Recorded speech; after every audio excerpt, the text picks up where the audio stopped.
The biggest financial risk today is not a recession. It's not the inflation. It's you falling into this mind frame that it's somebody else's responsibility to fix your financial life. Guys, America is splitting into two different economies right now, and most people don't even fully realize it. On one side, you got the people who are out here building assets, investing their money, increasing their skills, adapting to technology, using AI on a regular basis, and creating income streams to position themselves financially stronger in the future. And then on the other side, you got millions of people who are drowning in debt, stuck financially, stuck mentally, struggling every single day, relying entirely on one paycheck, living above their means with low-paying skills. And these are the people who are nervous because of inflation and straight up falling behind. And here's the scary part, okay? All of us have to look in the mirror and ask the question, which side are we going to be on? This gap between the haves and the have-nots is about to get a whole lot wider over the next decade. Now, let's talk about why you absolutely do not want to end up on the wrong side of this new economy. The deal is this: America is changing, and we're in it. So it's really hard for us to see it right now. But there's a lot of people who are still operating their financial life like it's 2005. Because the new economy, here's the deal, it's becoming much more rewarding for people with ownership, for people with those high-paying skills, for people who can adapt, and people who have financial discipline.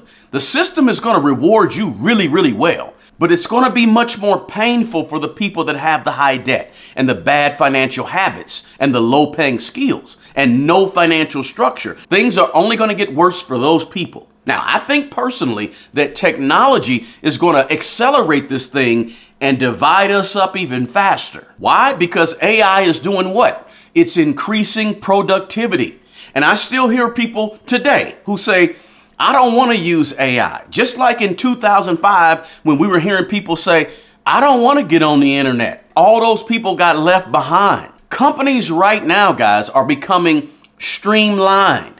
Automation and AI is replacing work and jobs left and right. Look, if you've seen this, let me know in the comments below. And people who know how to be flexible and change with these changing times, they're going to be the ones who learn.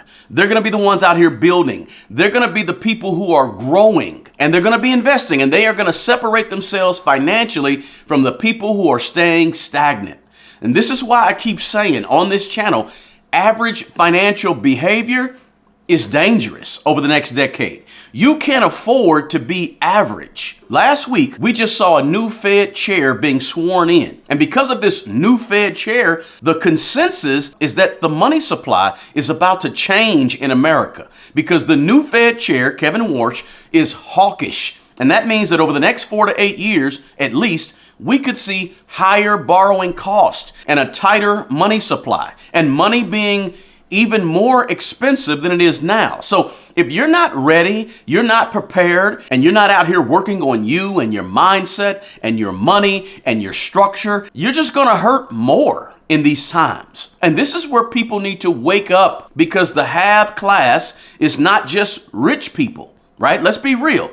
The have class is increasingly made up of people who have assets and higher paying skills. These are people who invest consistently and they own stuff. They don't carry a bunch of bad debt. Listen, we're not talking about millionaires here. You don't have to be a millionaire to be in great shape. That's not what I'm saying. But you do have to have your financial behavior together, right? You have to be in order and have control over your spending and over your money and over your actions with money. Meanwhile, you got the have-not class who's becoming the people who are on social media reacting to everything financially, right?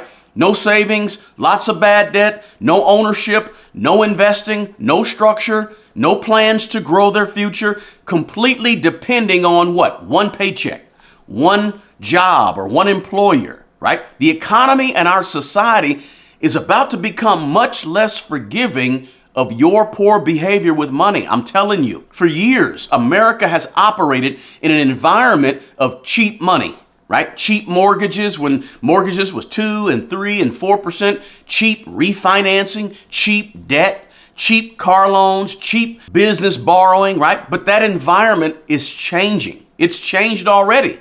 And I think a lot of people still haven't emotionally adjusted to it, because when interest rates stay higher for longer, which is what we're seeing right now with mortgage rates into the 6%, credit loans into the 22 and 23 and 25% range, debt becomes a heavier burden.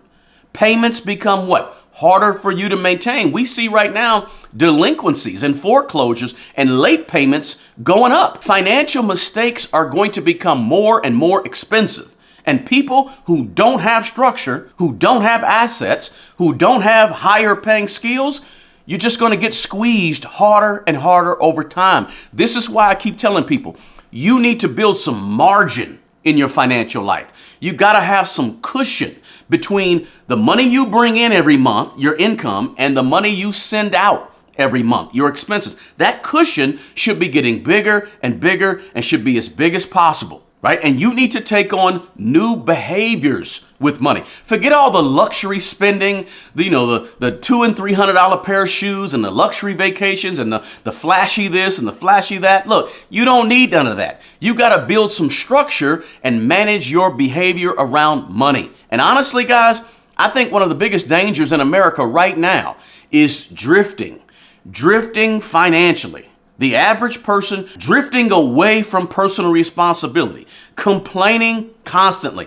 blaming everybody else, right? Waiting on politicians to save you, waiting for the economy to magically fix your life, waiting on a particular president or a specific political party to make it all better. Listen, that ain't happening.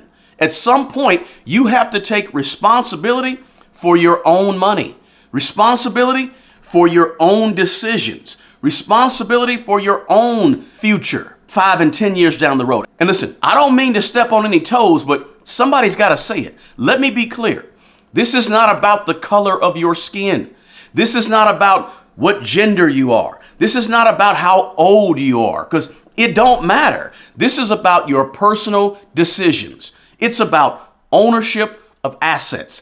It's about getting higher paying skills, bringing more value to the marketplace, having big time discipline in terms of your structure and your money. Look, this ain't 1950. It ain't even 1970. You got opportunities today. Nobody is holding you back but you. Stop listening to the people who profit off your dependency on them.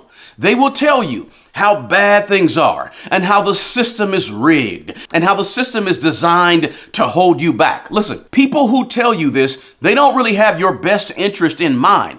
They have controlling you in mind. You got to get out here and you got to make this thing happen, and you got to go get it. Because when you fight for your limitations, guess what? You get to keep all of them. And I think too many people today are spending too much time and too many years focusing on excuses instead of focusing on increasing their value, instead of focusing on what they can do something about, right? This economy don't care about your excuses. It rewards value. It rewards your discipline. It's going to reward your ownership of assets. It's going to reward you not having bad debt on your resume and on your net worth statement, right? It's going to reward you being able to adapt and be flexible and create and build and produce. And whether people like it or not, this economy is becoming less and less forgiving every single year. What's going on right here in America? We got a lot of socialist stuff going on, but this ain't 100% true socialism. Nobody is coming to save you financially, which is exactly why you need to wake up now instead of 10 years from now. The biggest financial risk today is not a recession. It's not the inflation. It's you falling into this mind frame that it's somebody else's responsibility to fix your financial life. I don't think most people need to panic. This ain't time to panic. But I do think people need to wake up and take responsibility. Why? Because you want to make sure you don't fall into the have-nots in 10 years. So hear me when I say this. Something is changing in America. And I think most people are not ready for it.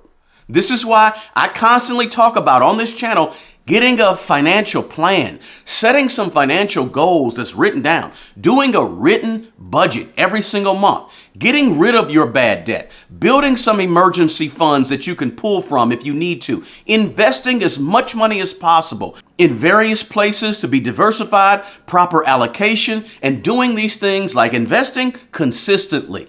Increasing your income, learning new skills all the time, getting new information, listening to new podcasts, and watching new YouTube channels. All of these things, you have to adapt to a changing economy, right? You got to live below your means and you got to become financially intentional. Because I truly believe this, America is splitting, guys, into two different financial realities, the haves and the have-nots. And the gap between the haves and the have-nots is going to become much, much wider over the next 5 to 10 years. But here's the good news, okay? You got time, okay, to reposition yourself right now. It's the people who start today who are going to have a major advantage in 10 years. Listen, I didn't mean to step on anybody's toes here, but sometimes some things need to be said.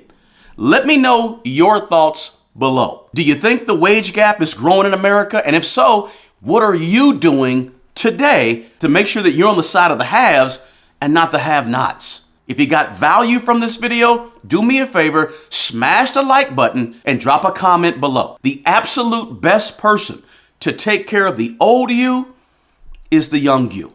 Until the next video, peace.